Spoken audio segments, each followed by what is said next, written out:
ফ্রিজে নাকি কুরবানির গোস খাইয়া লেছে। ওমা, কুদ্দুসের বউ কি কইলো ওই দিন না যে তাহার বাড়িতে নাকি ফ্রিজে খাইয়া লেছে কুরবানির গোস। কেমনে? ওমা, গরিব দুঃখী করে কেউ দিতে হইল না, আত্মীয় স্বজন করে কেউ দিতে হইল না, কিন্তু ফ্রিজ পুরাই খালি হয়ে গেল গা। কেমনে খালি হয়ে গেল গা?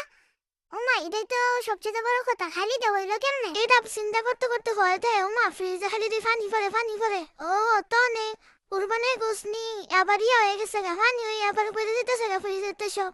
দেখ খালা কি একটা অবস্থা লাগছে যে জব্বরের যে বোন আছে, বোন বাইকনা আছে, মা আছে, হেরার আবার গোস মোস খাওয়া লাগে না, কারণ হেরার আবার গরুর গোস অ্যালার্জি।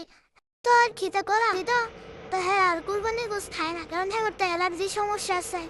তো সমস্যা নাই গা, সমস্যা আবার কিতা সমস্যা হইতেছে যে গোস তো আর কেউ খাইছে না, গোস তো খাই লেছে ফ্রিজে গোস খাইয়া এখন ফ্রিজেতে টপটপায় খালি পানি পড়ে।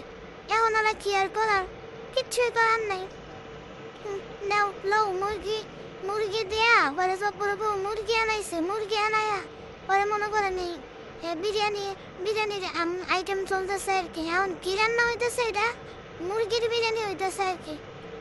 আপনারা কি মুরগির বিরিয়ানি খাবেন নি? তো চলেন, জব্বরের মতো যদি যাকে ওর যদি অবস্থা হয়ে থাকে তাহলে অবশ্যই বইলা যাবেন। হুম।